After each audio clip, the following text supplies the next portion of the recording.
Welcome back to Gold Derby. I'm Christopher Rosen. I'm joined by Joyce Singh. Joyce, I'm thrilled, happy, delighted, and sober to be talking about the 1982 Oscars with you. Are you sober though? It's 5 o'clock somewhere, but here it's 10. So I am sober. Um, yeah, the 54th annual Academy Awards.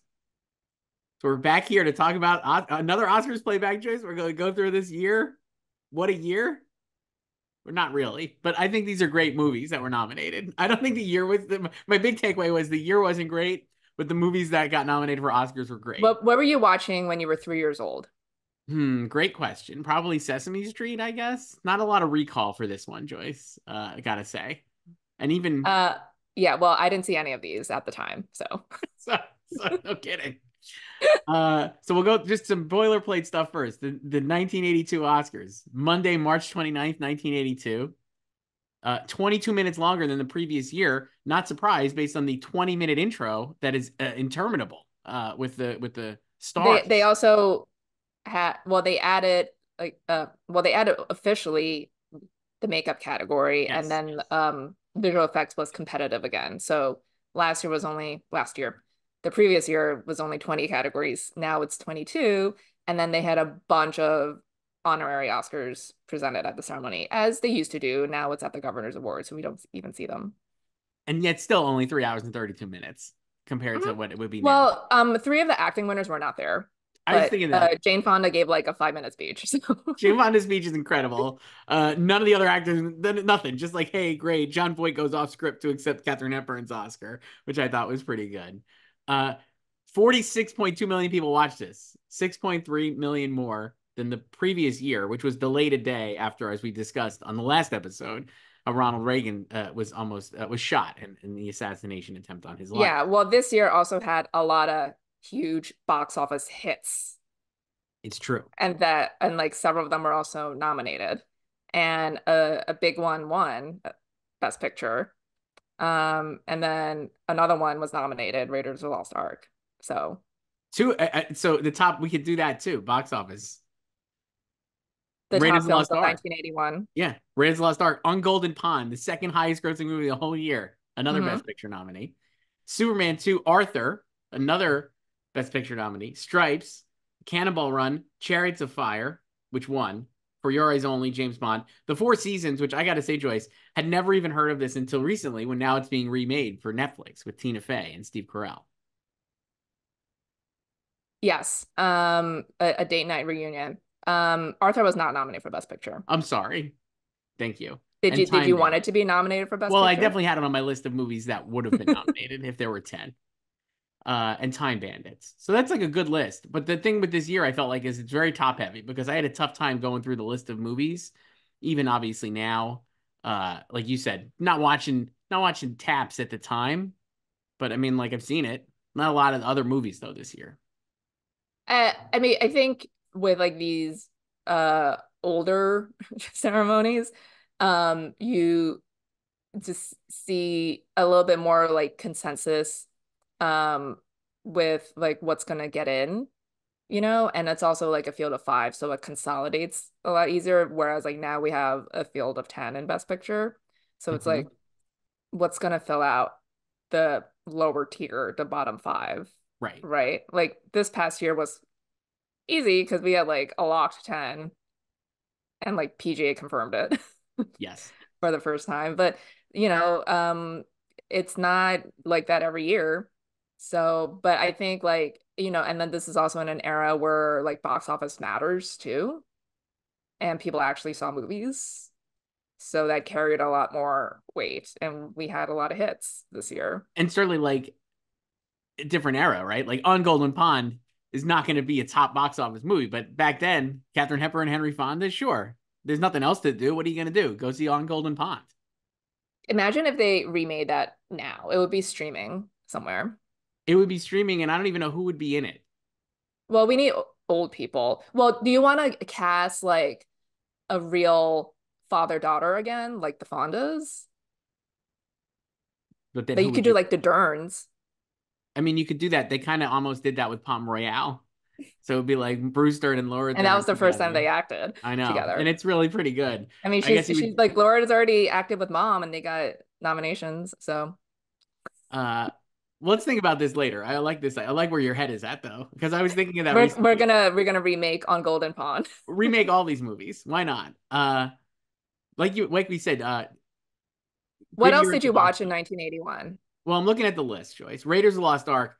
Certainly didn't watch it in. I don't think I watched it in 1981 as a 2-year-old or a 3-year-old, but I've definitely seen Raiders of the Lost Ark probably 100 times. I mean, like just the most. Absolutely love it. Iconic It's film.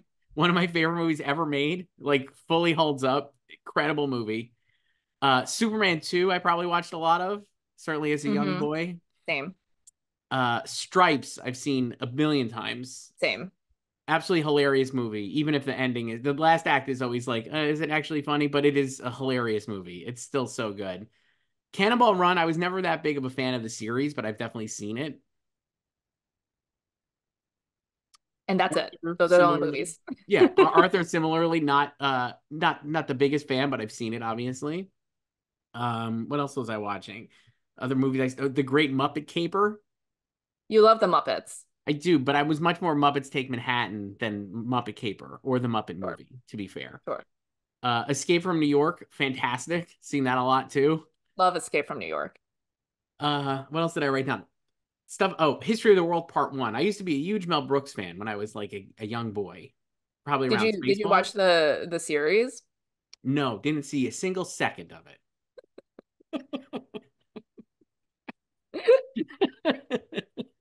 Um, I didn't watch that either. So But really liked History of the World Part One when I was like 11, probably, watching this. That was because I remember, obviously, I saw Spaceballs in the theater. That was like my entry point to Mel Brooks, and then had to go back and watch Blazing Saddles and History of the World and all his movies that I remember watching over and over again in that same, like that one year, sure. basically, whatever that was. Uh, what else did I write down that was at least stuff I've seen, not at the time. Taps was a big one. I watched that a lot. I feel like it was on HBO a lot. Really. I didn't watch that a lot, but I've seen it. And then other ones I saw later because they were too grown up for me as a 3-year-old and even older. But like Body Heat, not watching that as like a young boy, but I've seen it. American Werewolf in London, seen that. A little scary. Mommy Dearest, Evil Mommy Dead. Dearest, legendary performance. Mm-hmm. Evil Dead. Uh, I'm trying to think what else I wrote down. That's about it. I'd never seen and Modern Romance, but that was much later in life. I've seen that with Albert Brooks. Yeah, I saw a lot of these movies like much later, like Yeah, decades later. yeah. Um, so Oh, do you see Dragon Slayer? no, never seen it. Didn't go back and Um, watch it either for this. uh, did you see SOB? Blake Edwards, Julie Andrews?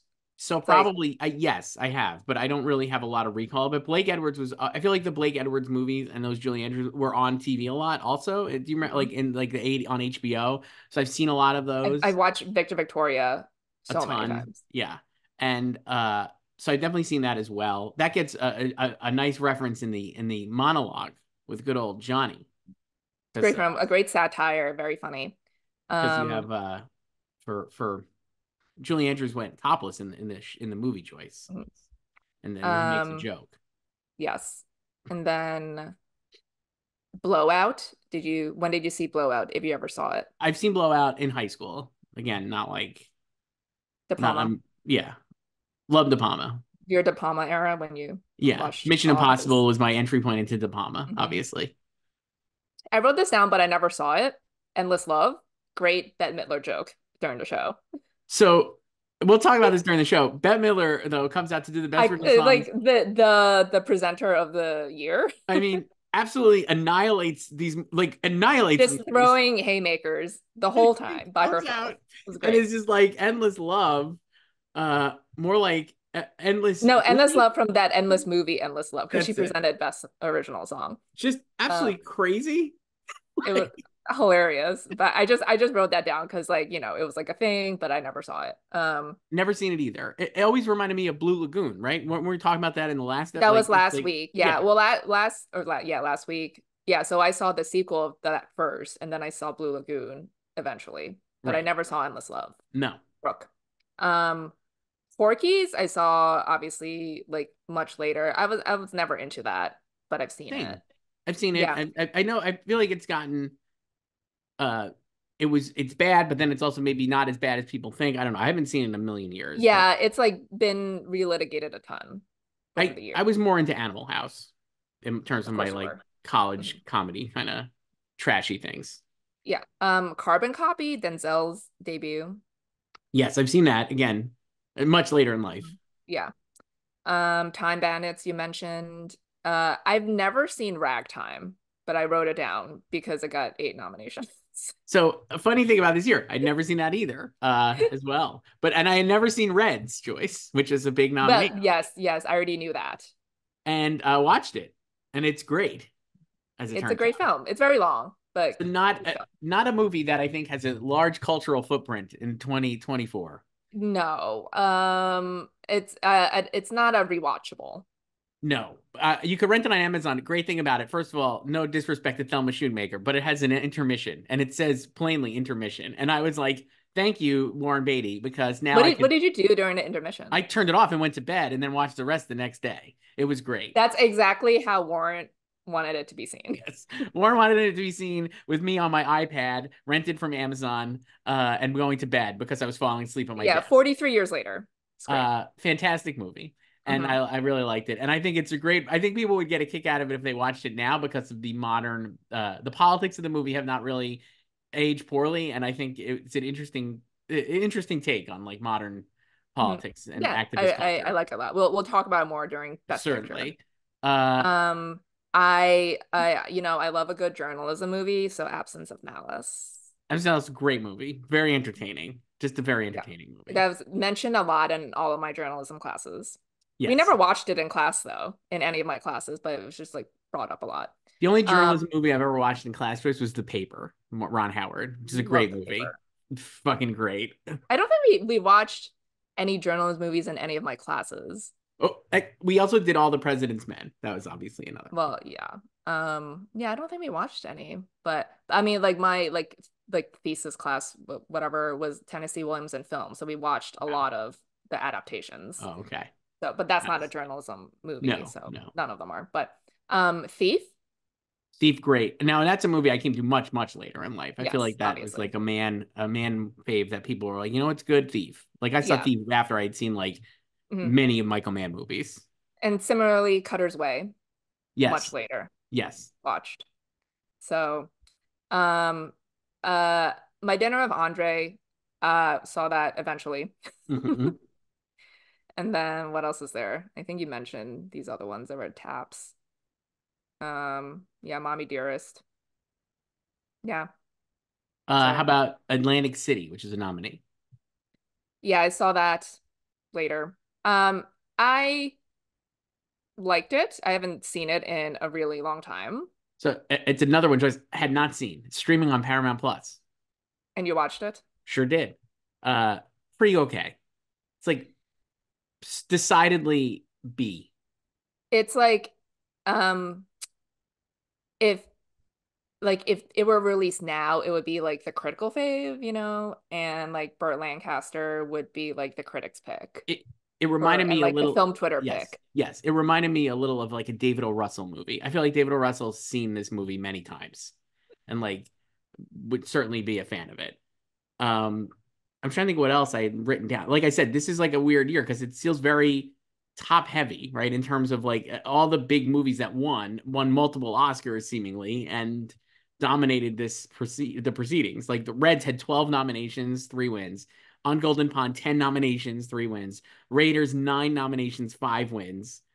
Chariots of Fire, 7 nominations, 4 wins. And then Arthur had 4 nominations, 2 wins. And then other movies that had nominations were Ragtime with 8, Atlantic City had 5, and French Lieutenant's Woman had 5 with no wins. I am not a fan of French Lieutenant Woman. No. You've Seen seen it. that one. I've seen it. Never again. Uh, Um, how about Chariots of Fire, Joyce? I love Chariots of So Fire. as an Olympic stan, I felt Mhm. like you had to have liked it. Of course, yeah.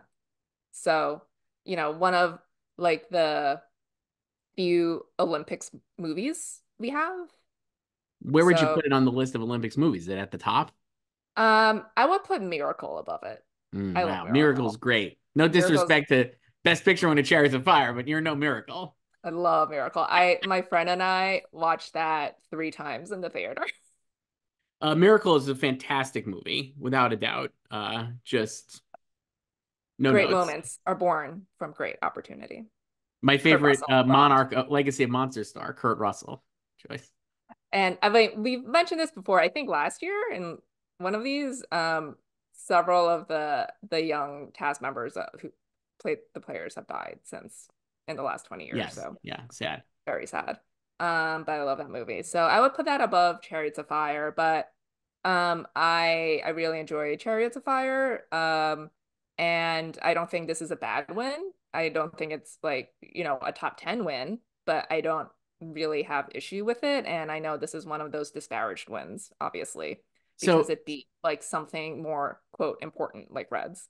So So it was interesting, like watching. I've seen Chariots of Fire, and I would put it back on. Just like was watching some of it here before we did this too, and I was like, my takeaway was like, I'm not surprised it won. Obviously, like it just seems like the total crowd pleaser kind of movie that would win.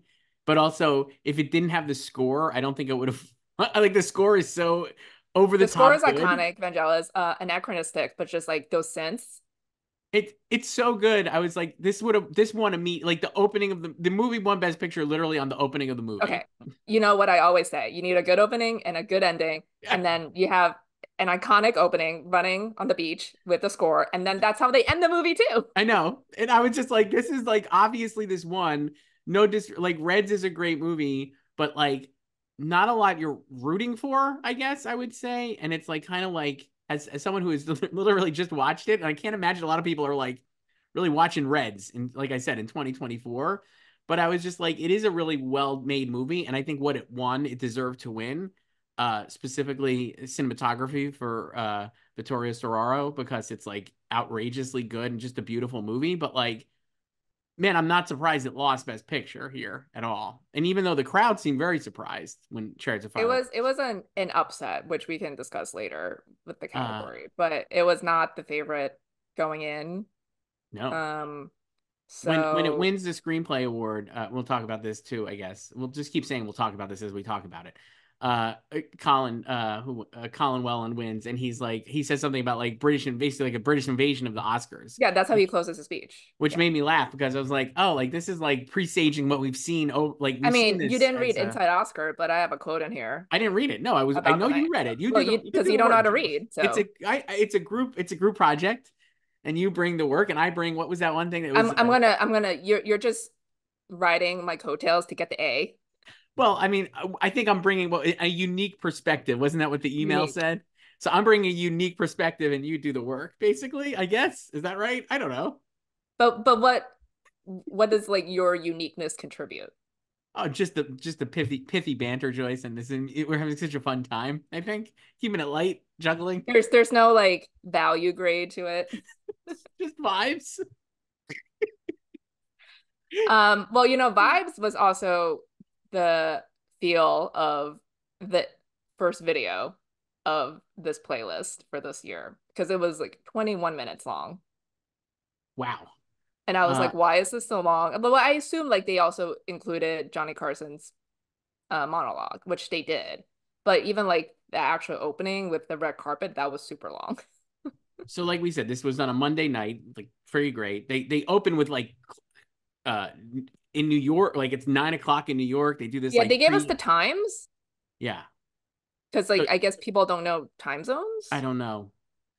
And they do this thing where it's like a lot of old actors who are not like just old past It was introductions. old red carpet footage. Yes. And then It's they like these bring are the out stars who attended the Oscars 20 years ago. new people. Then they did like live live footage like that year, like that carpet. So the red carpet announcements weren't as fun as the previous year. No, I only wrote down two. What do you have? I only wrote down one. So Mr. Roger Moore, maybe the handsomest man alive. Okay. I had two other ones. One with tied with Roger Moore. Richard Kiel, James Bond's nemesis, as the frightening character Jaws. Richard Kiel getting on the Oscars red carpet for playing fucking Jaws. It's the greatest thing. I was like, this absolutely rules. Listen, they needed to fill time with people to ID. And also, I wrote down the inimitable Bob Hope, longtime MC of the Academy Awards show and America's ambassador to the entire world. Joyce, how do you get promoted to be America's ambassador to the entire world? Just write shit down. You say it and people believe it. I guess so. I was like, good for Isn't him. isn't that like the internet, right? Oh yeah, I think so. Yeah. Uh, yeah, those really made me laugh. Yeah. And then, And then Johnny comes out. Uh the monologue was good. I think I like this monologue more than last year's. so last, I was thinking this is his fourth and final time, I believe, hosting. So he's done, right? Like he's just like, see you on the other side. And last year's show, which we talked about, definitely had the pale of Reagan's assassination attempt over it. And while he was in the clear and they made kind of light of it, very joke free in the monologue. It was much Mhm. more serious. Johnny being like buttoned up, and we throw to the Reagan video from like weeks before. And this one, I felt like he just was like able to riff and be funny. This was like reverse of last year because I feel like his monologue was funny this year, and then the rest of the show was kind of humorless. Like there was Yes. not a lot of presenter banter, whereas we still got that the previous year, Yes, I you know? totally agree. The one thing I wrote down that he said that I thought was really funny because if he only knew, it was my takeaway. This is the 54th award show of this year. I don't know about you, but I think we ought to get together next month at the Popcorn Manufacturers Golden Bucket Awards and then cool it for a while. Johnny, if you only knew. What did he know though? I don't know Maybe he how many did award know. shows. There weren't a lot of award shows, Joyce. I mean, there really weren't. What was Well, we had the Globes, the BAFTAs, like the big three critics, and NBR. that's it. Yeah, he did not foresee the onslaught of critics groups coming in No, 30 years. or the Critics' Choice Awards. No, no, or the SAG Awards, even though 1980 SAG strike. There was a joke that he made about the strike, and I didn't write it down, Joyce. I derelicted my duty here of keeping the So vibes what up. so what are you contributing then? You can't even transcribe. Less vibes. Uh, But yeah, there was an actor strike in 1980 for like it was like over the summer, I think from July to October. So that mhm. obviously impacted some production. Um, and he also gave a shout out to Bob Hope, you know, Yes, and they bring Bob Hope and they wave, and it reminded me of another one. I forget which ceremony, but we had done this before in one of the previous seasons of Oscars Playback, and they had Bob Hope stand up and wave. I think Billy did it with him, if you have an old person in the audience, you got to do it. and So obviously Bob, they're just going to keep yeah. doing it until hmm the end. I Uh, wrote down this from Johnny. Liz and Dick might get back together again. They have to because they've married everyone else. good zing, just a good Yeah. zing. hmm He had some jokes that were borderline problematic, I would say, about like diversity in Hollywood. Well, then, so Faye Kanan comes out, president,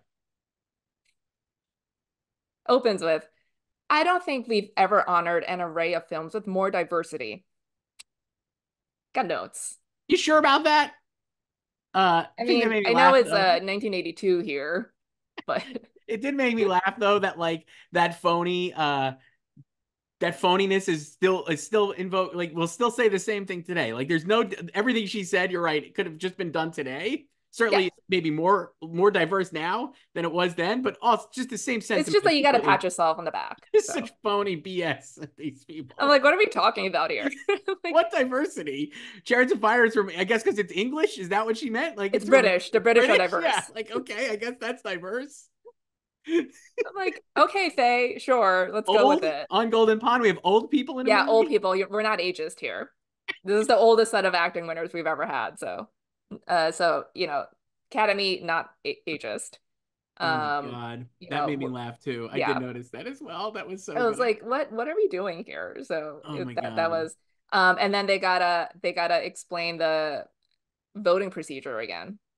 Yeah, but with a montage of people previously Yeah, this explaining which is it. better than the song and dance last year. I will say there's a couple things we'll talk about later that I thought were like awesome in terms of presentation that I wish they would do again But now. some of those like we've seen before, which I also have implored them to bring back, like the costume fashion show. The costume fashion show was awesome though because it was like a Broadway dance number with costumes. It wasn't just like parading around. They did like a whole like thing. I thought that was so great, and the scores was great when they have Liberace like Liberace. playing the scores. And also hilarious. So he was great. Yeah. Fantastic. And then he throws it to humorless William Hurt and Kathleen Turner, and just like, Body oh heat. boy, body heat. We left the body heat in the movie because they look like they're about 10 feet apart, and What did he say? He was like the stars of Body Heat. Who better to present score than Kathleen Turner and William Hurt? So it's just deadly. No humor at all. You're right. Like a lot of these things are just like so dead. Just except for Bet. except for Bette Midler, who just took a flamethrower to the entire thing, and she like was so good. I was just like, this is so good. She was so good that in Inside Oscar, they transcribed her whole bit. Oh, see, Yeah. look at that. I could have Hmm. found that in there instead Yeah. of like reading it off a internet site. Hmm. Uh, so anything else here before we get to some of the winners, Joyce? Um, no, from the opening, no. You just go, you do Best Picture I from the got a top. couple. I guess I got a couple of Johnnies here. One was Okay. who would have thought that in 1982 Burt Lancaster would be voted best newcomer? The actors are so old. They cut to Burt Lancaster in It's the crowd. He true. looks like just like he wants to murder him. I mean, Maureen Stapleton was the youngest winner this year at 56. So Crazy. And then the joke about Mary Poppins was Superman lost his virginity, Zorro went gay, and Poppins went topless. But in one memorable scene in SOB, Julie Andrews showed us that the hills are still alive. Johnny, Johnny, he went there. come on, tough beat. So best picture, do you want to just start at the top with that because it's one of the big upsets of Oscars history? Yeah. Chariots of Fire wins best picture over Reds. Hmm. Uh,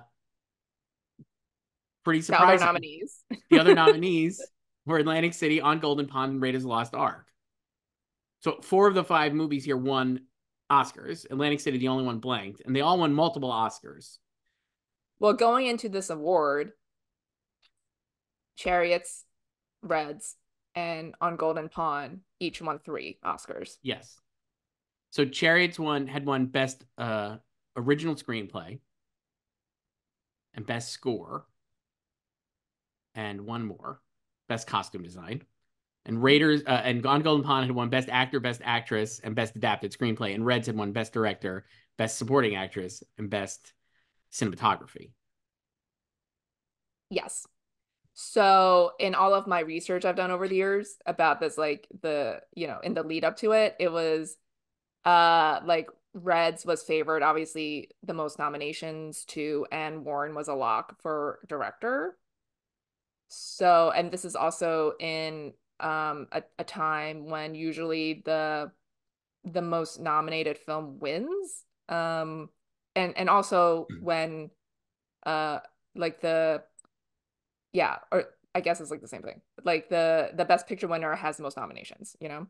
And It's like also not a time usually probably when they're going to split, right? Between director and picture. yeah, like hey, that I mean that's really like more of a recent thing with like the preferential ballot. Mm-hmm. So um and yeah, so it felt like that it was gonna be Reds, and I found this predictions piece from the Washington Post, Nice. published on March 27th, 1982.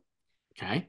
So this person, this writer, let me see, Gary Arnold, making predictions here. So for Best Picture, uh the number two, like the probable like runner up that people thought was gonna be On Golden Pond because that was like a huge hit Yeah, too, and like Henry certainly. Fonda was also expected to win. Correct. And so this is in the Washington Post. Oh my God. Um, okay. So he says the 3 contenders I prefer to see win as best movie of 1981, Raiders of the Lost Ark, Atlantic City, and Chariots of Fire, will probably play also rans to either Reds or On Golden Pond. I don't divine a clear preference from the grapevine, but I would guess that the epic framework and self-evidently serious pretensions of Reds give it a better chance at the ultimate Oscar. Beatty's recent award from the Directors Guild also justifies a bet on Reds.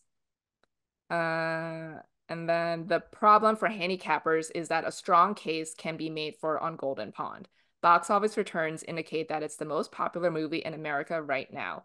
Moreover, who can doubt that it's essentially a more popular attraction than Reds ever could ever hope to be, even if Reds were a really great epic movie. In fact, all the other nominees are better constituted for popular appeal than Reds, although Atlantic City has played so few places that its box office performance looks negligible. That was a joke too that Johnny made, by the way, about Yeah. Atlantic City. Mhm. Um, so yeah, and it Reds did not win, neither did On Golden Pond. It was Chariots of Fire.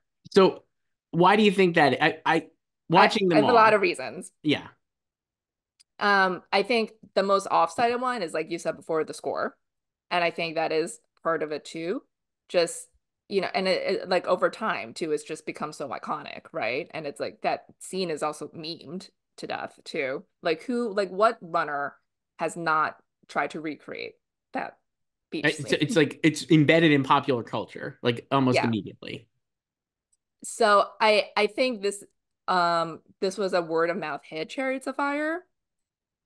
And I think it was just more well liked than Reds and also on Golden Pond. It clearly liked on Golden Pond a lot, and it's also kind of sentimental, right?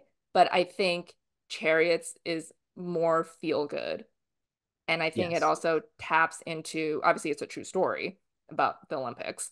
But it also taps into, I think, like something universal where like uh everyone is like trying to strive to do the best they can, right? Or like be the best they can, especially athletes at the Olympics, right? And I think that's really relatable. And then like the movie also deals with uh how like processing a loss. Like I think like for athletes, like they want to win, that's great, but like they the feeling that lingers more with them than the winning feeling is the losing feeling, right? And you see that in the movie. It's like they they, they hate to lose. They like to win, but they hate to lose. So I think, and then for like a creative community like Hollywood, I think that resonates with them, like because they want, like everyone there wants to make it, right? And Hmm. like make great work.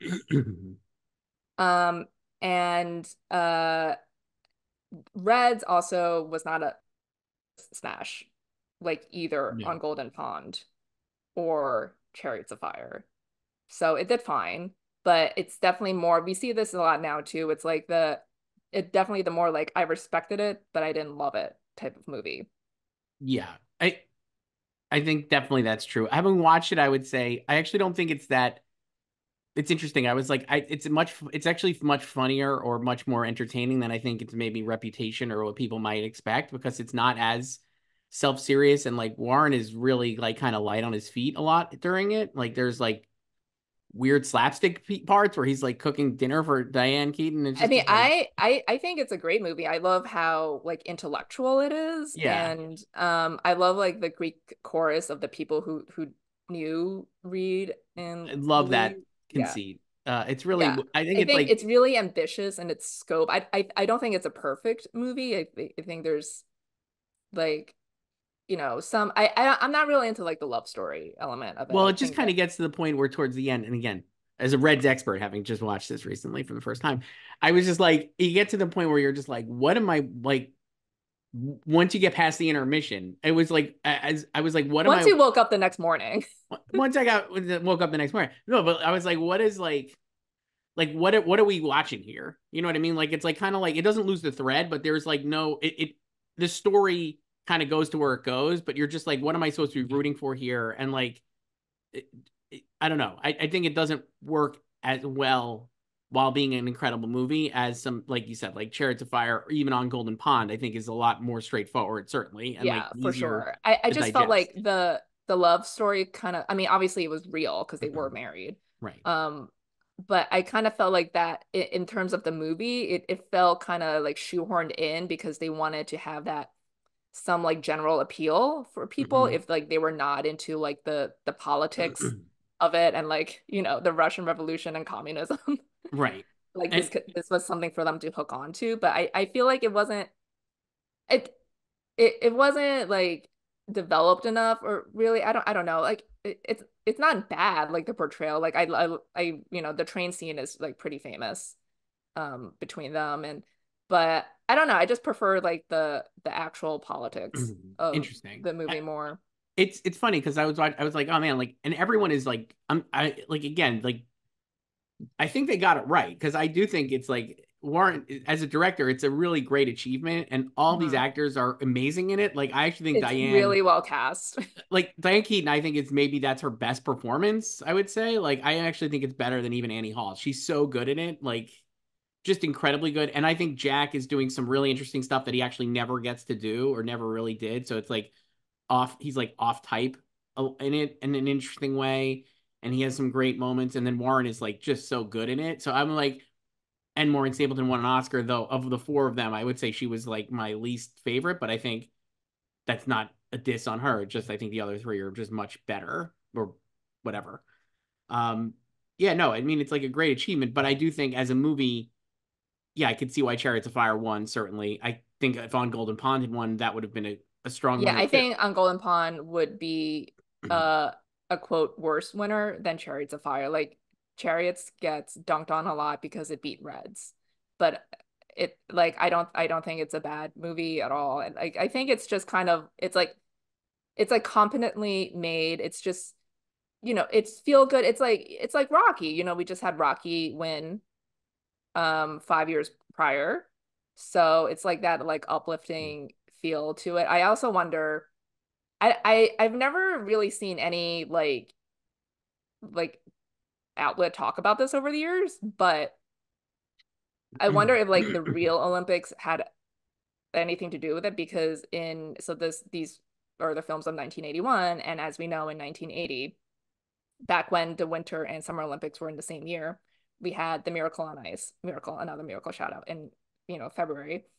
And then the US boycotted the Moscow Olympics in the summer, and that was a big thing Mhm. because we were protesting Russia's invasion of Afghanistan, and then so like the ceremony is taking place in 1982, and in 2 years' time, 84 Olympics are coming to LA. So Right. I wonder if people, especially like as Bong Joon-ho says, the Oscars are local.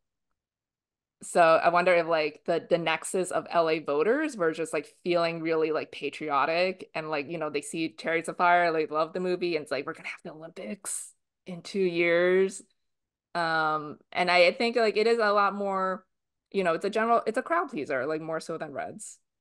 So I think all that seems right. And in the history, I mean, would you? This was definitely an upset, right? Like we're yeah. saying, like it was like in the room, you could tell people are surprised, especially I'll, the I'll way that read Diane's I'll read gone. the quote now from Inside Oscar. Please. So this is about costume design. So yes, and then so after they won costume design, Chariots producer David Putnam later recounted that when his film won Best Costume Design, quote, I knew that was the end for Reds.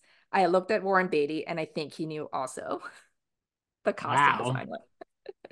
Yeah, How and much then do you at the think? end here, like there's a lot of because it was an upset and it's also an upset by, a British film. Yes.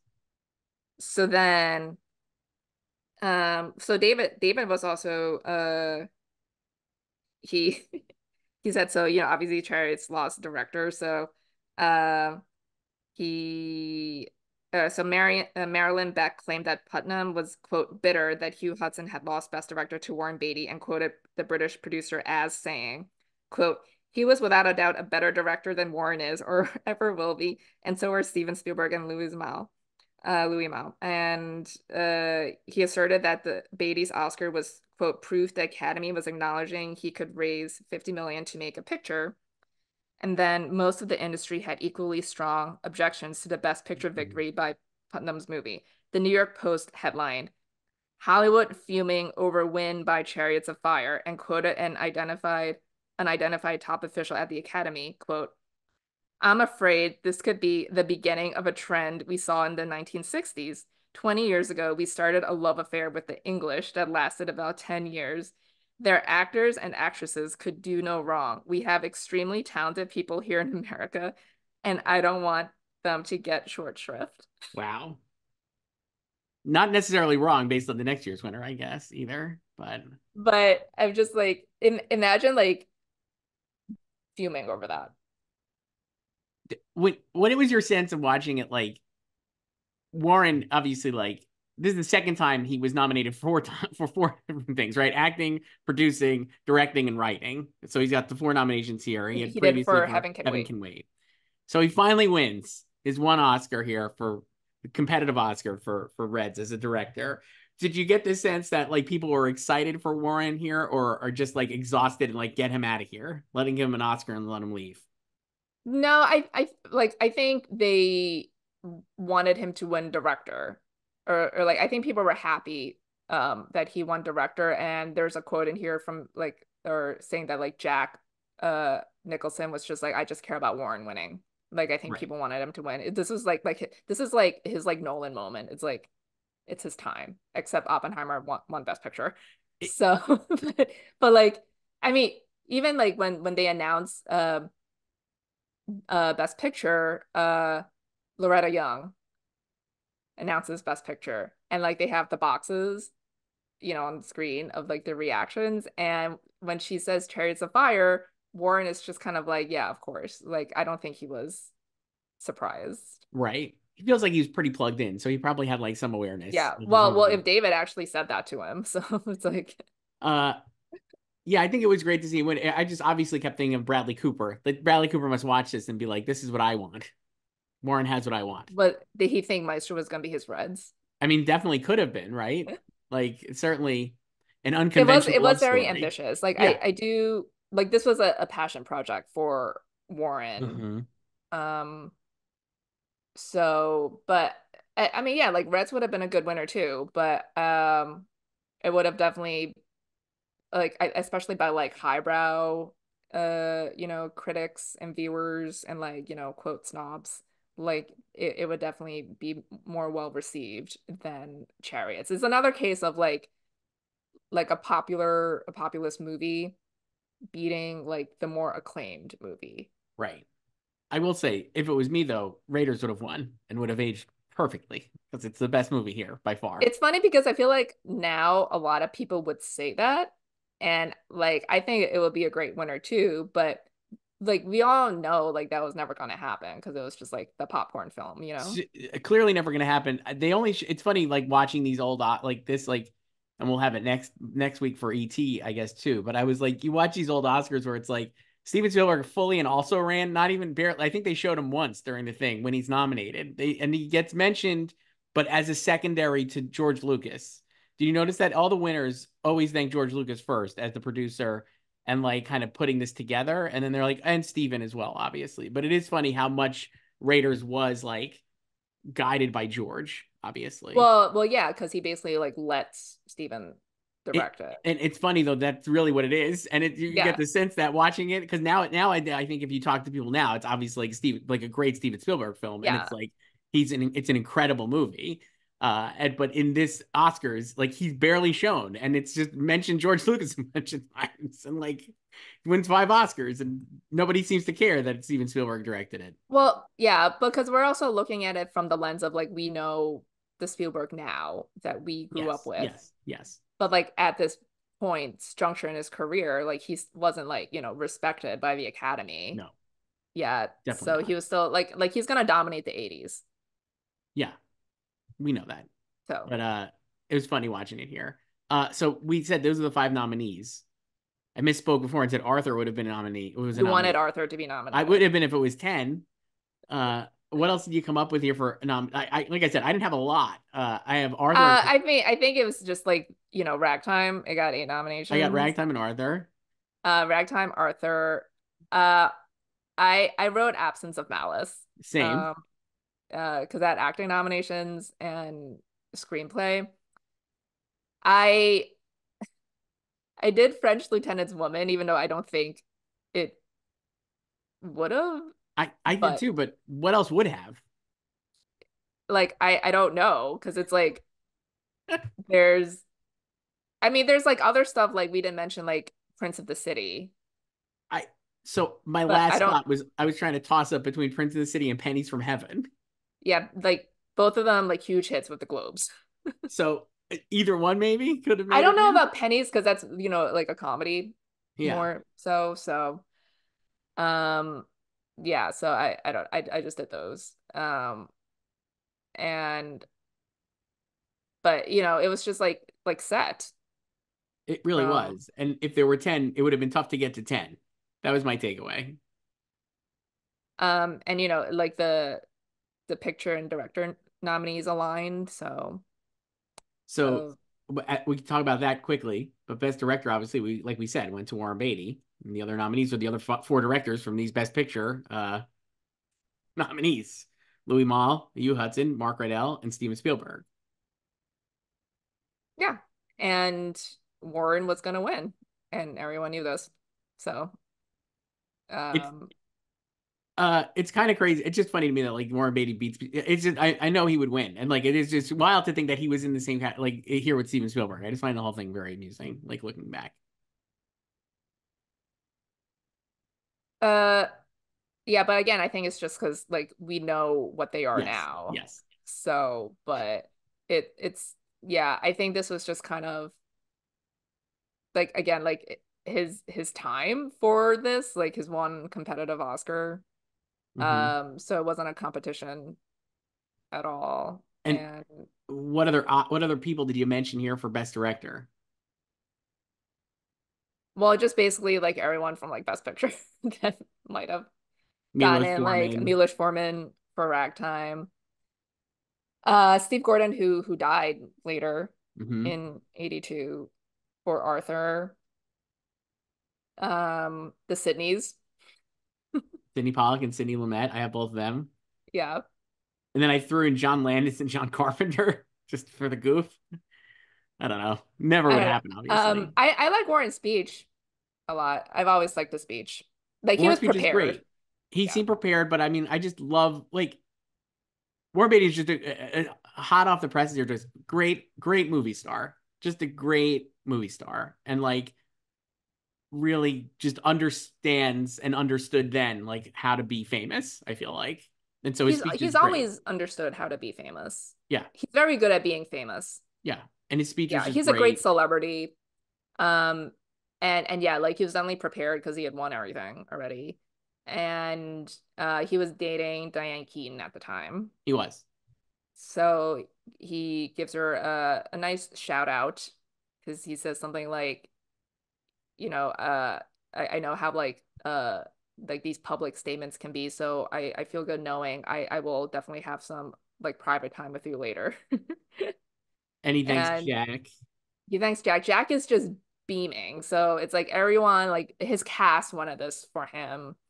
And then like when he finishes his speech, like there's a final shot of Diane Keaton and she's also just grinning from ear to ear. Like she's Yeah, thrilled for him. So I it's think like everyone was happy for him. a classic Jack sunglasses. Just a great Jack Don't take vibe. why take them off inside? A Why? great Jack, just Never. the best Jack vibe. And I really Yeah, think he is tremendously good in Reds to the point where I'm he like, is. maybe he should have won instead of John Gielgud. I would have probably voted for him, but like they yeah, like but he has said like he was like, I just want Warren to win. Yeah, Like it's so and he certainly. did. So I mean, I don't even I mean, I guess you could say Hugh Hudson would be second because Chariots won I think Best that's Picture. true based on Chariots winning, but I think he's a distant second. This wasn't even close. Like cool that Louis Mal got nominated, but Mark Rydell was like not winning Mark that. Rydell feels What do like, you think of that nomination? Because sometimes we have sometimes they snub these types of directors from these types of films, if you know what I mean. And yeah, sometimes they get in. I feel like if it was now, it would definitely be snubbed. Zero chance he gets nominated. But I still think at this time, it was like a little much like, yeah, he'll get I nominated. think the movie was just too big for them to completely ignore. I him. I also think, like we're saying, not a lot of strong alternatives. I mean, would he have been replaced by Milos Forman here, I guess, for Ragtime? Like, no, probably not. You know what I mean? Like, it's like there's not a lot of other people who could seriously be considered. Steve Gordon for Arthur is like a lesser version of Mark Rydell for On Golden Pond without the Best Picture nomination. So, like, I don't know who would have replaced him. No. So maybe in So a more competitive year he would have missed, but not here. yeah. Um, but yeah, it was just always Warren's. So So do bet. you think he should have ever won something again? Well, Like let's take a anything? look. I Let me see. Looking at his filmography here, Joyce. Or like Bulworth? So his next acting role was Ishtar, which is absolutely fucking awful. I know there's been like reevaluations of Ishtar, but I hated it so much. I recently rewatched it too. It's bad. Dick Tracy, Bugsy, Love Affair, Bulworth, Town and Country, and The Rules Don't Apply, Joyce. What would you have given it for? I mean, Bulworth probably. It's sad. Like, there's I not a mean, he lot of was nominated for screenplay for that. not a lot of great movies here. Dick Tracy, I think, is interesting, but I don't think like it would have been a nominee in 1990 with all these other movies that were in that year.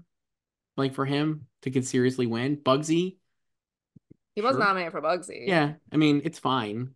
So, but he wasn't beating Anthony Hopkins. So, No. um, would you have done him for Bonnie and Clyde or Heaven Can Wait? I think probably Bonnie and Clyde, but what else? What won that year? Like who won that year? That was Rod Steiger Right. for In the Heat of the Night, Right. I which won Best mean, Picture. yeah, tough.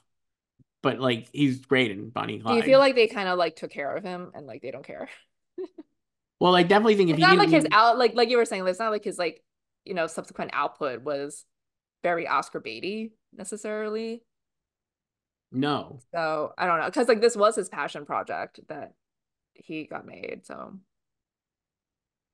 Yeah, I don't know. I mean, like he really, there's not a lot here, I would say. I actually want to revisit Rules Don't Apply, but I have not done so. and then they give him the Thalberg the Yes. same year that American Beauty was up. Yes. And as we know, Annette did not win. So No. Didn't Jack intro him? Can we do that one? yeah, I think Jack intros yeah, him. but mhm. Best actor, Joyce.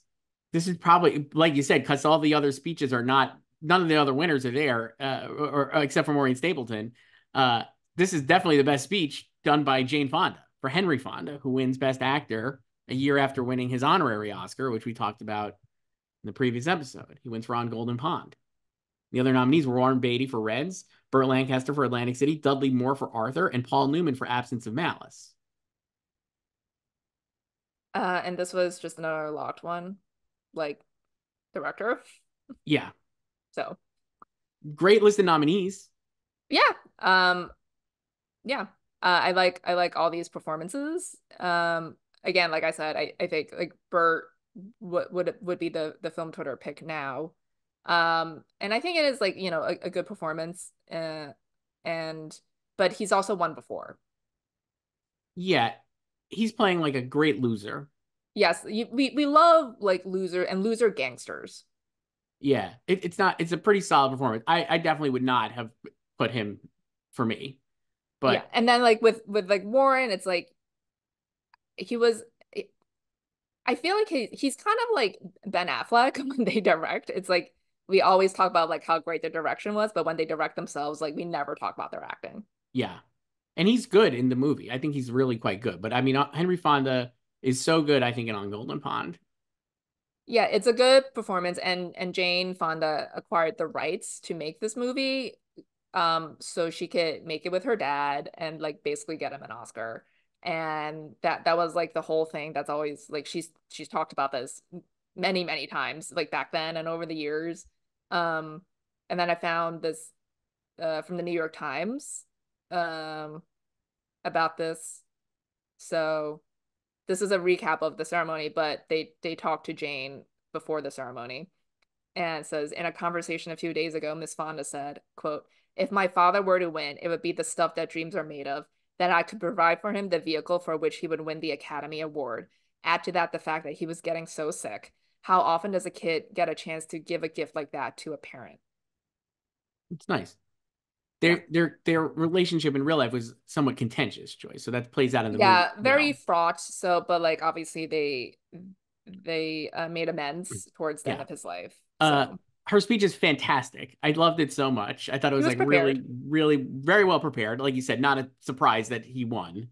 And of the all the people who weren't there, she's the only one to accept on his behalf, like accept on behalf of the winner, not the Academy, right? Like the presenters in the other Yeah, cases. there was like this whole thing about like having people accept on their behalf, and they basically only approved her doing it because Yeah. like John Gielgud also asked, and then the producer was like, no.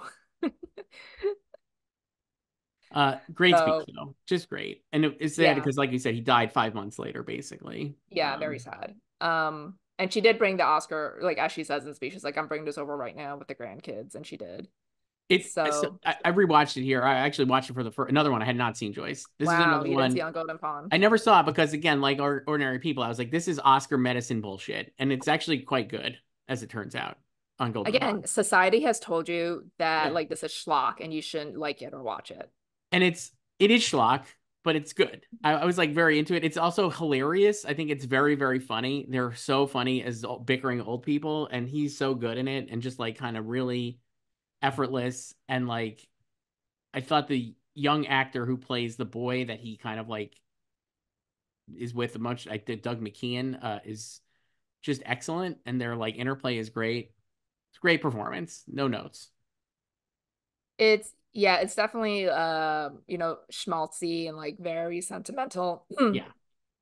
Um, but it really rides on the performances. And I think when you have Henry Fonda and Katharine Hepburn in your movie, who had also never met before this, like that like they will elevate anything, and it feels like they were actually married, like they were actually a real married couple, and they Yeah. just have like so much charisma and screen presence, you know, Who would so like we were talking about this. Who would do like the issues I have are like what old act like I don't know. I'm like what old actors would it be? It would have to be actors who were like really famous when like in the 90s, 80s. I mean I don't think yeah I don't It's like Harrison Ford is like a comp, I guess, to Henry Fonda.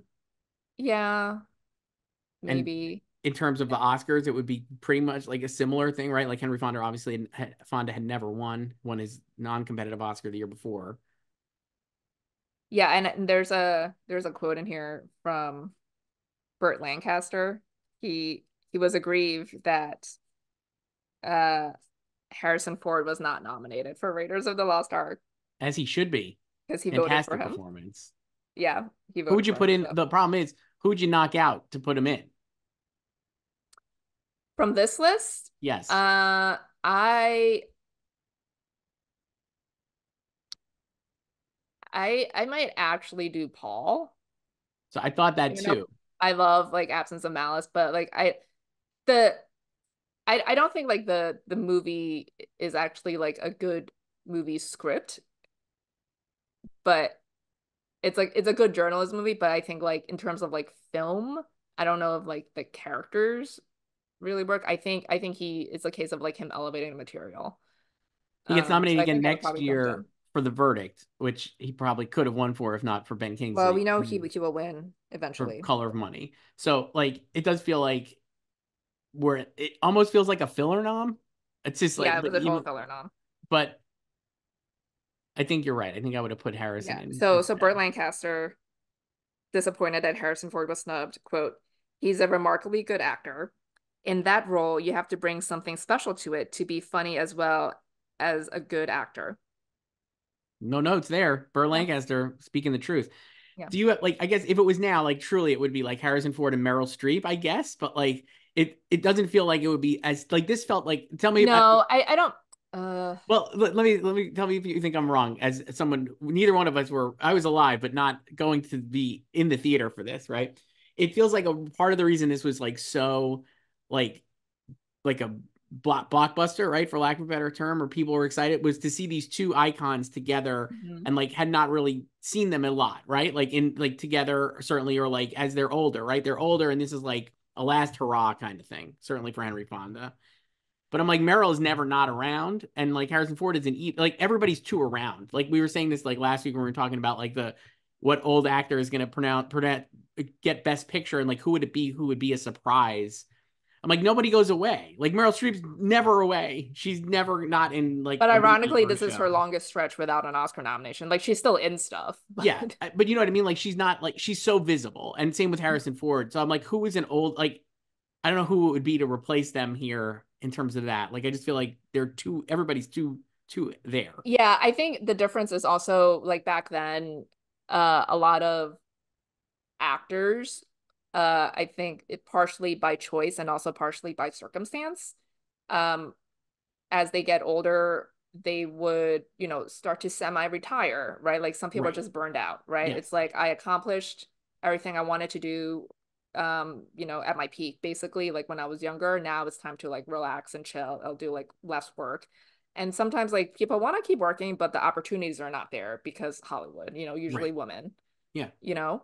So men don't have that problem, when like middle age and older, but especially women. So yeah, I think like back then, like the golden age of Hollywood of stars, like as they age, like you saw less and less of them in like the 70s and 80s, like they're also older, but like yeah, it's like Katharine Hepburn wasn't in a lot of stuff in the 70s. No. Right. That's what I mean. So Like I think that's probably like it's hard. It's actually hard to replicate on Golden Pond now, just because like again, it would be like what Gene Hackman. I mean, you know what I mean? Like it would be like yeah, Gene we Hackman. are constantly pulling Gene Hackman out of Who else? retirement. He's the only one who walked away. Robert Duvall would be Yeah, another he one, walked right? away and he meant it.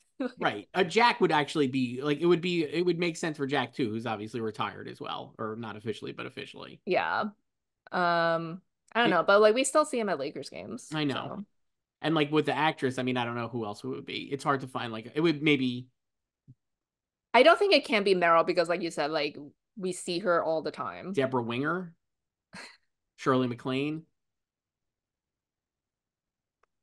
Yeah, I don't know. It's tough, Um, right? It just feels like this is like so yeah, unique. because the other thing is because it's like it's also like Katharine Hepburn, it was Right. like someone of that stature. I, But I guess we could talk about that too. Best so Katharine Hepburn wins Best Actress for On Golden Pond. well, who else did you have for Best Actor? Well, not a lot, Joyce. Treat Williams for Prince of the City, Alan Alda for The Four Seasons, uh, Ben Cross and Ian Charleson for Chariots of Fire. I just put them both in Best Actor. I mean, would you split them or what do you think? No, I mean honestly, I never even thought about them, and like I like that movie. So, Uh, I mean now they're co-leads. I feel like now they would split them. yeah, But back then, I'd like they weren't as concerned about that. We're gonna have Amadeus double nominees in yes. a couple years. What? Who So, else did you have for the Best Actor? did you say Bill Murray? No, but Because that would just be please. hilarious. It was never gonna happen, but it would be So, hilarious. so Stripes is truly a hilarious movie. I think it again. People are like, oh, the ending is bad because when they go to war, it kind of does get a little like tiresome.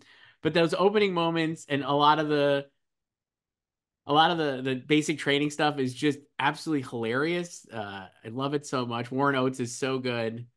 I still say lighten up Francis like all the time. A lot of times to myself, just looking at morons on internet, like lighten up Francis.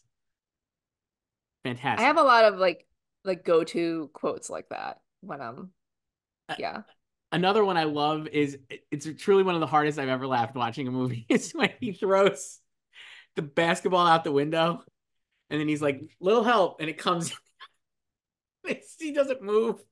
It's so good. He's so funny, and it has the greatest score. Like I love the Elmer Bernstein scores that went so hard for no reason. It's just like, why is this such a great score? So good. There were a lot of good scores this year. Many Uh, by like in general, like these comedy scores, like Elmer Bernstein was so good at this. I love the Stripe score. I think the theme is like so great, and it is also like a great Harold Ramis performance. Mhm. I would put it all over this. It could have been a supporting actor contender too, but even nowadays, I don't think it would add any kind of No, it recognition. would never get in at all. Never, But never. and then I did James Caan for Yeah, I Thief, have James which Conn for also would Thief never too. happen. Never. But like the Globes, they nominated in their two categories. So in drama, they also had Timothy Hutton for Taps, Right. and Treat for Prince of the City. In comedy, they had Alan Alda for The Four Seasons, Mhm. George Hamilton for Zorro, The Gay Blade, Sure. Steve Martin for Pennies from Heaven, and Walter Matthau for First Monday in October. Right. I mean, I sure. like no. Four Seasons, Carol Burnett, she basically implored them to like not campaign her for the Oscar because she's like, do it when like I'm good and I deserve it. And she's like, it's not for this. It's amazing. Uh, yeah, I had nothing else. Nobody else written down. Albert Brooks for Modern Romance, but never would happen. No. So, but how do you think like people feel when like they know they're gonna lose? Probably. Like they know they're gonna lose to Henry Fonda. I, I wondered this. I think if you're somebody who know you're gonna get back, you don't give a shit, right? Like I don't think Warren Beatty obviously is accepted because Like he knows like he's gonna win. or here no, because they did director first, so he already Right. won, right? So he doesn't care. And Paul Newman, I feel like, also probably doesn't care. Parliament absolutely does not care. Dudley Moore, first time, never gonna be back again. Maybe. Do you think he cares? Um, I guess my point is I don't think any of these people care. I think they're gonna be happy to be there. no, I don't think, yeah, I think it depends on the person. I I also I think don't think like losing. Dudley cares. Like Bird has also won before. Yeah, I also think losing to Henry, like in both these categories, like Catherine. When we'll get to, it seems like Catherine Hepburn was more of an upset certainly than Henry Fonda. Katharine Hepburn wasn't upset. Yeah. And at the same time, I was like, I don't think. Who knows? Maybe Meryl Streep was furious, but or like Susan Sarandon or Sarandon or however they say her name. They say it so weirdly in the thing. They don't even know how to say it. But I'm like, it's hard to get mad about losing to Katharine Hepburn for an Oscar, don't you think? Like, I would just be like, oh, it's not like you lost to some hack. Yeah, but in her case, she was the upset, like not like Henry, you No, I know. know, but I'm just saying, like, even if you lost in an upset, would you be mad that your upset winner was Katharine Hepburn? It's like, No, because I think, well, it like I don't think if it's like Katharine Hepburn, but if I think if it's like an upset in general, I yeah, think it's like I think it's more exciting, especially if someone, a different person, had been sweeping the whole season, right. basically. Like there, you can really sweep back then Yeah, because there weren't a lot of award shows, but like, it was like basically like the Globes and the BAFTAs were also before the Oscars this year, but they, because of the the release calendar dates, is it's not different. Yeah, aligned. So they had like ordinary people yeah. in their So, ceremony. Katharine Hepburn's win Best Actress choice, definitely an upset. The other nominees were Diane Keaton for Reds, Marsha Mason for Only When I Laughed, Susan Sarandon for Atlantic City. I don't know how, I still can't get my head around how John Voight, I think, says it. And then Meryl Streep for the French Lieutenant's Woman. Seemingly, Meryl is the favorite. Meryl had won stuff. Yes. So she had like I feel like if this race were happening right now and we were all, prognosticating it, we would say like the data points to Meryl Yes. because she had uh the Globe and the BAFTA, which again was before the Oscars, even though totally different lineup because she beat Sissy Spacek and Mary Tyler Moore there, you Mm-hmm. know. But um she had the end of she I think she also won New York and LA. I think she had basically Katharine Hepburn had nothing. Right. Like she had the Globe nomination, Right. but I think it was definitely seen more of as like, oh, just like it's like, her 12th nomination, right? Like cool. And um Meryl had already won in supporting. So this was her first lead nomination too. Diane obviously had just won for Annie Hall. Um, Sally had also just won for Norma Ray and will win again. And she wasn't nominated, Sally Field. So, and she was nominated for the Globe, but she didn't make it in here. And Marsha Mason, who did make it in here. This is her fourth and final nomination for another Neil Simon joint, Yes, and then they're gonna get divorced like the following year. So, but I think she was more of like a filler nominee, and then certainly. Susan was like she was surprised she got in here. There's a quote in here of because she thought she was supporting. So she was like the surprise nominee, basically. Yeah, And I think she's fine in lead. I think she's like a lead in that movie. she's definitely leading the movie. I felt Yeah. like, again, like I was like, oh, she's like Jennifer Lawrence. It's like that kind of like young actress kind of like going here. Yeah, and she so this was kind of like a welcome to the club Yeah, nomination certainly. for her, and then there was like no other people to nominate really. So then you were left with like this group. And I think again it comes down to like similar to Reds with like French Lieutenant Women, like they just didn't like that movie as much as they like on Golden Pawn, you know. And I Clearly, think like maybe if like you were already voting for Henry, um maybe you feel like I don't think this happens all the time, but I think like you kind of want to vote for Kate too and because they're just so good together. inseparable. And while Yeah. we know the Academy is not super sentimental, I actually do think maybe they were a little more sentimental in the 80s, certainly compared I mean, to this now. on Golden Pond is a very sentimental film. Yeah. And she's fantastic in it, to be frank. I think she's like really It's a good. very I think a lot of people don't like this. Okay. I mean, I think her best win and her best performance is Lion in Winter. Yeah, I mean, this is not like her best Yeah, this is not one of performance, her no, best but like it's great though. Yeah, it's a very she's just very lovable in it, and Yeah. she's kind of like the grandma we all want, Yes. you know? And Meryl wins next year. So like clearly Yes, like for Sophie's we just Choice. know that like they're gonna like there's not a lot of like Meryl's gonna be back. So and I think if she would have won for French Lieutenant's Woman, that would be like one where you're like, why did Meryl win for this? Like kind of. Do you think, I mean, I feel like Sophie's Choice is kind of undeniable, so I feel like she would have won anyway. So I guess she would have just won three Oscars in like 5 years, If she basically. won for this, Years. would she have won for Or Iron for Lady? Iron Lady over Viola for the No, I Help? don't think I don't so. think so either. So that's funny that this is like a butterfly effect because Katharine Hepburn won. Meryl wins a third Oscar for Iron Her Lady. record setting fourth Yes. Academy Award. So yeah, I think like her movie was just more well liked than Reds and French Lieutenant's Woman. I in terms of Diane, I think, like I said, I actually think it's a great performance and maybe Mhm. better overall as a performance than Annie Hall, but if not as likable or whatever as Annie Hall, because Annie Hall is like super entertaining. And Reds, as we said, is not the most audience friendly. But like there's really no reason for her to win here. You know what I mean? Like I was just like, it's hard to like get mad that she lost for Reds. Um, yeah, do you prefer Diane in comedies or dramas? Because like Comedies. this is a really good dramatic She's great performance. in this. Yeah. I like her in this a lot, but I do think comedies, she's a little I like her in comedies. Yeah. I think some yeah. So I don't think like the majority of people who voted for Kate here are like this is like, you know, one of her greatest performances, but I think it's like something we see nowadays too. It's like sometimes they just pick the movie they like the most, Yeah. right? So, I and like I think yeah. she like Ethel is just a very funny, sympathetic character. Like she also sings Yeah, no, in it's the great. It's a great movie. performance. She's so good. Uh, I mean, this is a great roster of actresses, no doubt. Yeah, and it's like the other people I wrote down were just like Sally Field.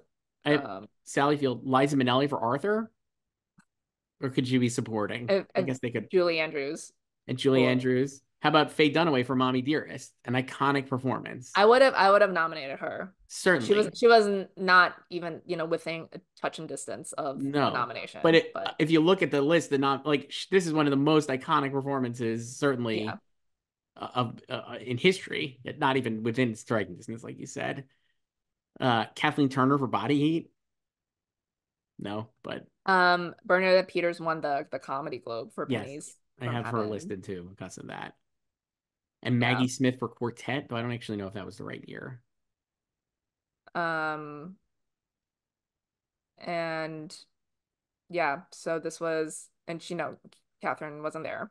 Wasn't there? John Voight So accepts on his our behalf, and basically was supposed to just be like, "We accept on your behalf," and then it's like, actually, it Catherine was Hepburn's basically like great. eulogizing her. Yeah, he's like, "We love you," and she was on Broadway or something, so that's why she couldn't come. She was, I think it was like it was in DC actually, but Yeah, she never goes anyway. no, So, but yeah, this is her 12th nomination, 12th and final, and fourth and final win. incredible, truly incredible, and you could tell it's an upset because, like we said, the crowd goes a little crazy when she wins.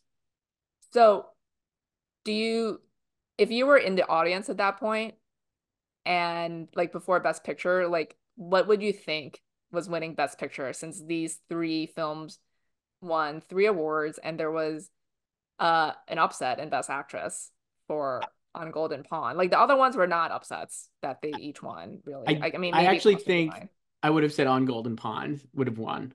I think it was probably because really it's close to American winning. too.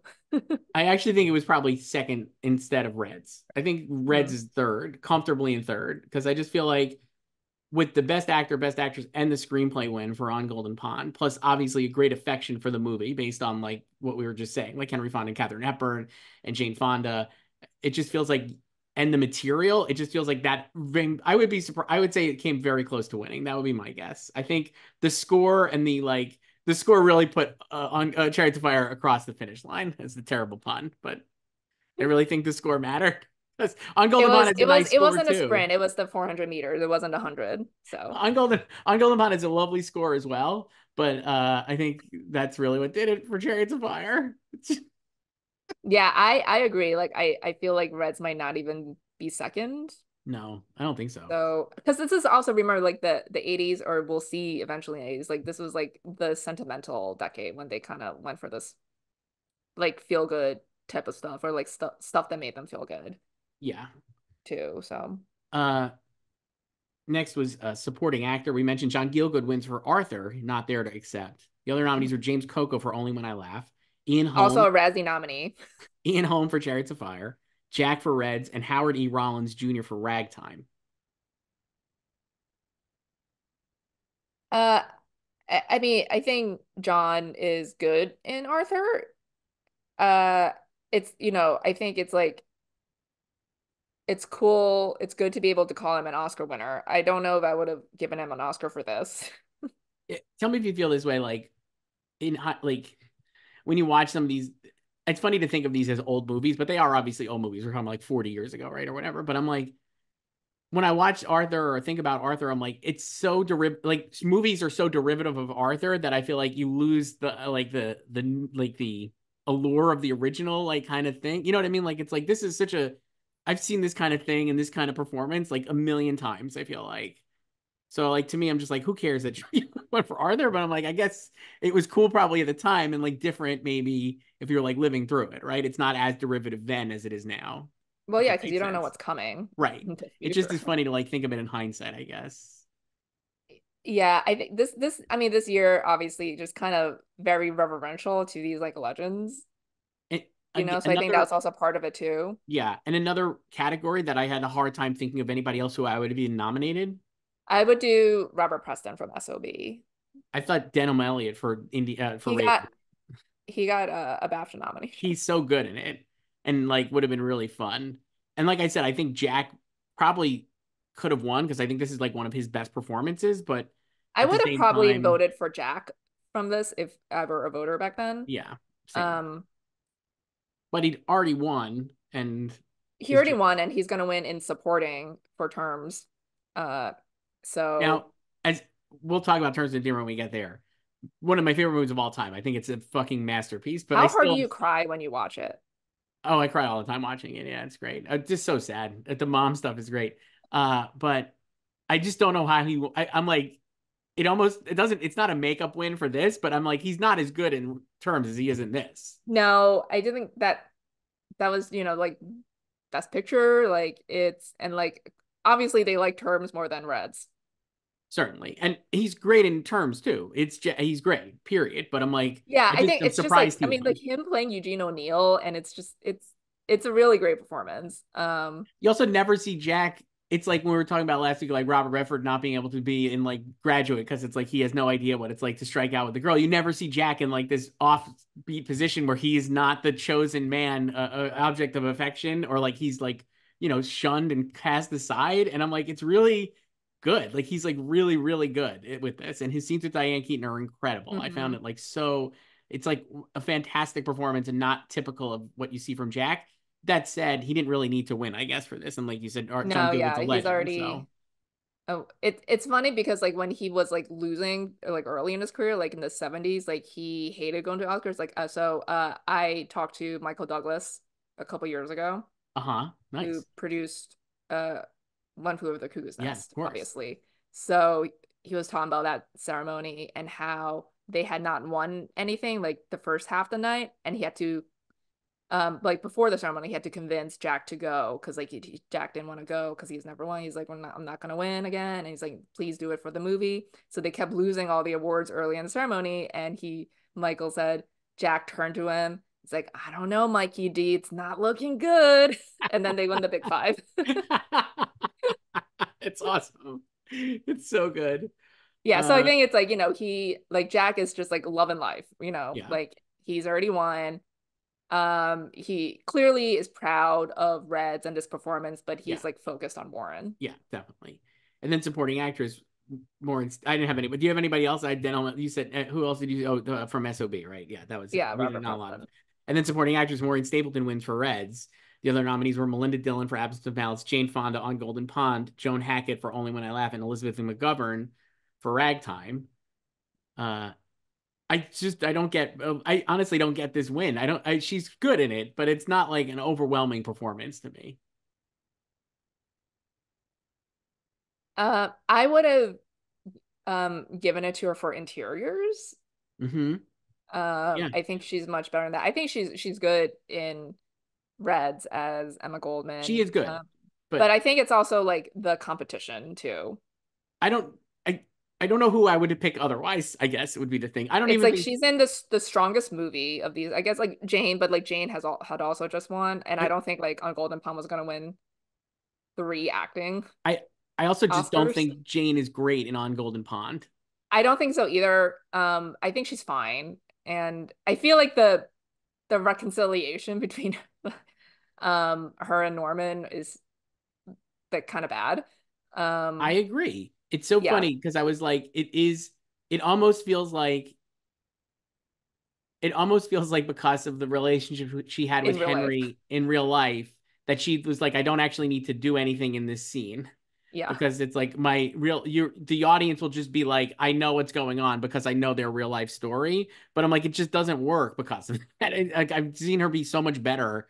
And I guess that I agree. I found that like a little disappointing not to relitigate on Golden Pond, 30 or 30, Yeah, 40 but like, years she's later. already a two-time winner. It's like, was she really gonna win a third for No, I this when don't. she's I not just the don't best think part of the so. movie? No. Also, do you think she was also just kind of, uh like quote phoning it in just because she just made this movie for her dad, right? She was like I she doesn't care about her own I think performance, I or don't she cares yeah. less about her I performance. think she just was like, yeah, like I don't have a lot to do in this. And like I said, like people connect the dots because they already know the real life. The reason the movie is like interesting in its own right also is because of the real life conflict between me and Henry. So they'll be fine. They'll figure it out.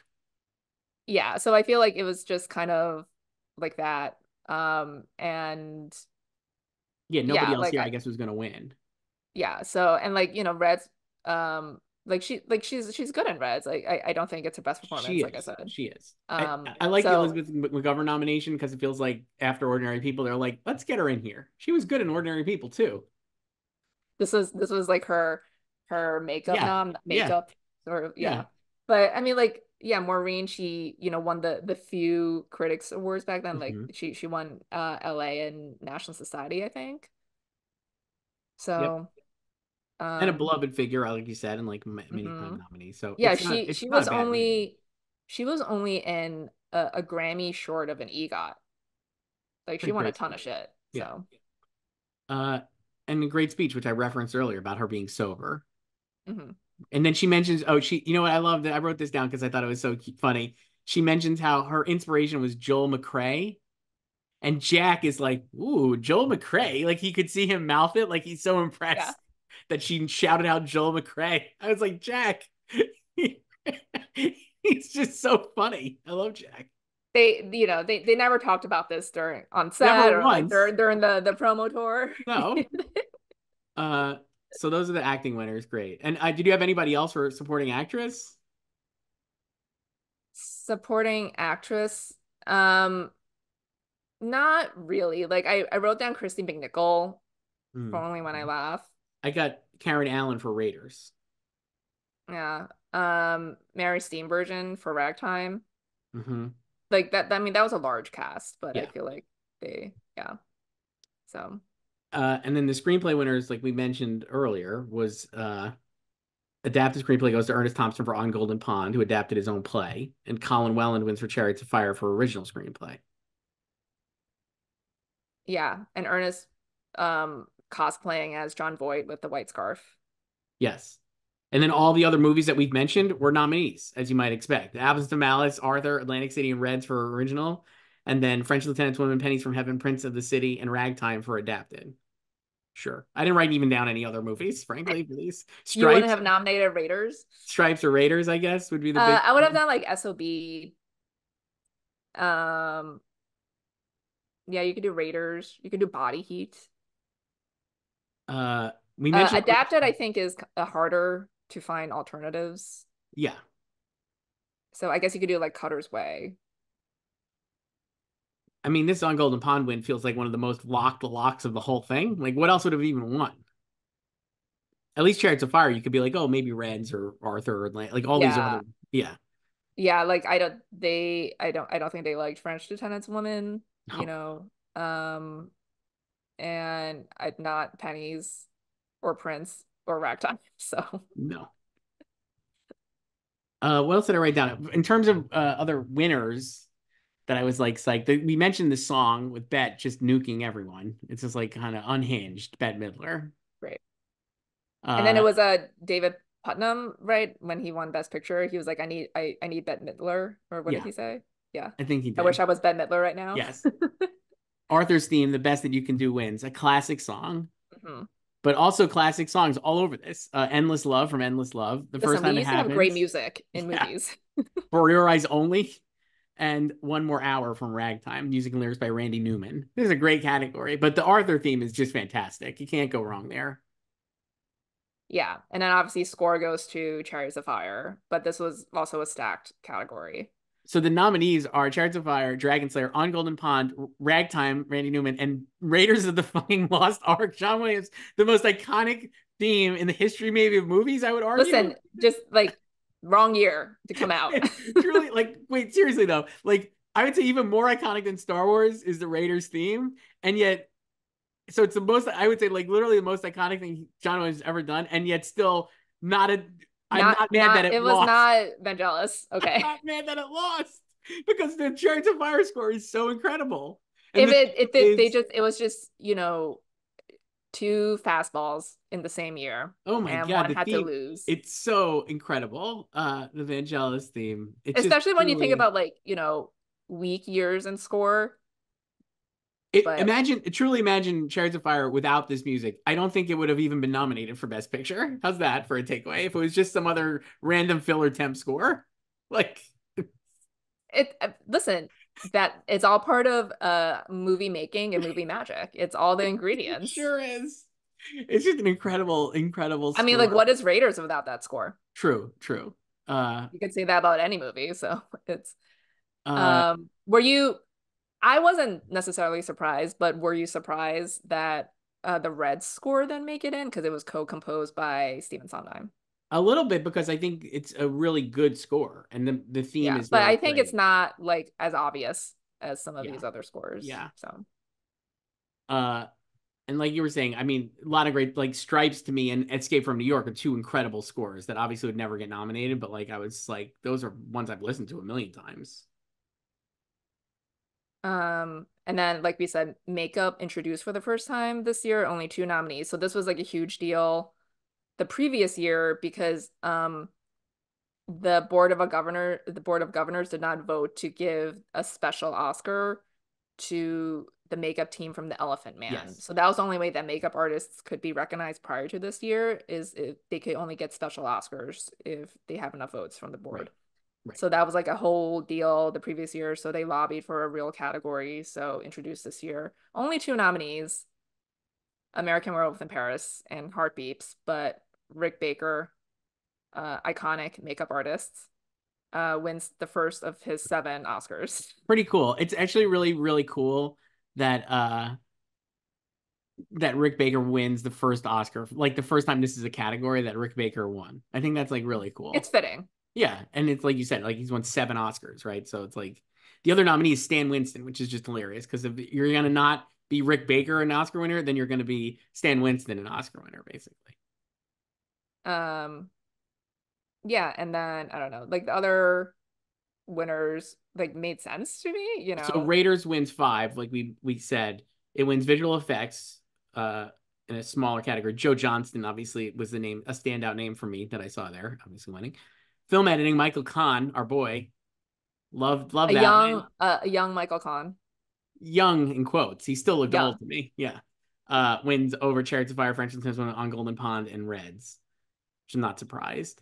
It wins best art direction as well. Reds wins cinematography, which is classic win. Costumes, Chariots of Fire, makeup, like we just mentioned. Sound was Raiders. Uh, and then Yeah, Raiders got all the crafts, basically, or most of the crafts. yeah. I'm trying to think what else I wrote down. Well, there were a lot of like we said, honorary awards. Barbara Stanwyck got an honorary Oscar Yes, presented by John Travolta. yes. Lovely speech, a lovely brief speech, and she, 4-time nominee, never won. And she said, like, I tried so hard to get one of these and never got it. And she paid tribute to like all the crews and stunt people who worked on her films. I guess it's fitting we're talking about it this year with the Fall Guy. It also So was fitting because, like, literally, like before we watched this, like a few weeks ago, I saw it going viral again. Her presenting with William Holden a few years yes. earlier, and Mhm. he was like went out of his way to say how much an important figure she was in his life. And so Yeah. he died this in He 81. died in November 81. So yeah, she closed her speech Yeah, paying tribute to my him. golden boy, you got your wish. Yeah, because Very she said sweet. he always wished that she would win an Oscar. So And they very were in very golden. lovely. Yeah, it was really nice. It's again a Yeah. classic. Again, grist for the idea that it would be great if people went away and then came back, because then you're like, oh, and like Barbara, that was so cool, right? Like she wins his honorary thing. Not like nowadays, it's like the honorary Oscar winner is like Angela Bassett. Can't get enough. Haven't seen her enough. You know what I mean? Like it's like we gotta. And they basically only did that because of I know, social media outrage I know. It's just by we people just who need. don't even like follow the Oscars. Please, people go. I would love for people to go away a little, so then when they come back and win, it's such a great moment instead of being like, oh, here's Al Pacino again. Haven't seen him in 5 minutes, and now he's doing Best Picture. Okay, sure. My eyes see. My eyes see Oppenheimer. Never gonna And then let that Danny one go. Kaye got the Gene Herschel Yes. Mandarin Award. Albert R. Broccoli got Thalberg. Yep. Oh, Raiders got this like special sound effects Oscar. I also enjoyed the goats, Jack and Walter, They were great. presenting Yeah, director. One of the few times we had banter. really great. Yeah. Jack. I love Jack Lemmon. Just a Mhm. fantastic performer. I'm trying to think who else was there that I was like, oh. Oh, we didn't talk about Liberace that much. So they Just do the him scores like we had performing said, and performing the Liberace comes out. scores. Yeah, that was It good. was great. Um, and yeah, like that type of stuff, they filled a lot of time with him playing all the nominated scores and then like the Hmm. costume fashion show. Like they need to like bring that stuff back because if you actually care about honoring your medium like you claim to be, honor the people behind these movies that are nominated. I just also think it's such a great way to like show the stuff, like the Yeah. costume one especially. It's like to do it the way they do it with like the costumes, and they're doing like a production number. I was like, this is so much better than just seeing like static Just animation. like, like a montage when they're reading the Yeah, it's nominees really and I really like that. How about there was band Paul Williams and Deborah Winger I flagged as like good banter. oh yeah. Mhm. I just love Deborah Winger, Joyce. I'm a big Deborah Winger I know you do. kick. Are you Uh, gonna say she should have won Best Actress for Terms? I would say that she should have, but I don't think she should have won for an officer and a gentleman, which we'll talk about next week, obviously. Um, oh, and then there was also so John Belushi died like 2 weeks Yes. prior to this, so he was supposed to present with Dan Aykroyd, and Dan presented by himself, and then he was like futzing with the envelope, so, and he said, "My partner would have loved presenting this award with me. He was somewhat of a visual effect himself." Yeah. Nice moment. I was Yeah, reading apparently like they didn't want him to even mention. yeah, and then he did Yeah. it. Anyway. And any the other thing I wrote down, last thing was which you maybe have saw if you watched The Crown. Dodi Fayed was mentioned here on the Oscars because of Chariots of Fire. If you look at the comments of the Best Picture win on YouTube, all the comments are just like, "Who's here after the Crown?" Season 5, episode 3. Yeah. Yeah. And that's the Oscars choice. So we're going to be back next week with the 55th annual Academy Awards, hosted Gandhi. by Liza Minnelli, Dudley Moore, Richard Pryor, and Walter Matthau, Great. We have dominated by Gandhi. we have Gandhi. We have Meryl's first Best Actress win. We have E.T. We have Tootsie. It's a pretty interesting year. Uh, Um, we have what else do we have? Um, I mean, it's a A World dominant. According to Garp. I didn't look at the movies yet to see what else was out for that year. Oh, we have the double Jessica Lange noms. Yeah. There's a lot. I will say this 83. There's a lot of, in terms of real movies, there's a lot of movies here that I have seen a lot and liked. Oscar movies, I'm not the biggest Gandhi guy, Joyce, just going to say. I've only seen Gandhi once. But E.T., Tootsie, Verdict, hell yeah. Now we're cooking. Are you gonna rewatch Gandhi? I thought about it. It's just incredibly long, and I have a lot of stuff to watch. I did rewatch slash watch for the first time somehow Officer and a Gentleman last night. How did you not see I'll tell you that? what, you don't ever have to see these movies because I've seen every part of it. I feel like I've seen Officer and Gentleman without ever actually having sat down and watched it a million times. So nothing was surprised. I mean, you don't have to watch it a million times. But not sure I'm gonna go back and watch Gandhi. I don't know. Maybe I will. I've really only seen it the one time though. Same with Sophie's Choice, where I'm just like, should I rewatch these or just like live in the memory? No, I mean, I don't think I've seen Sophie's Choice more than once either. I do want to rewatch The Verdict just because it's good. Haven't seen it in a long time, so maybe I'll do that one. Me too. Watch. Are you just gonna count An Officer and a Gentleman as like your new watch of the year? of this year, Have you seen all the Best Picture nominees? I've never actually Gandhi, seen. E.T., Missing, I'm Tootsie, The missing. I Verdict. have to watch too. I've never seen that one. So I was there you go. busy watching Blade Runner, Joyce. Not missing.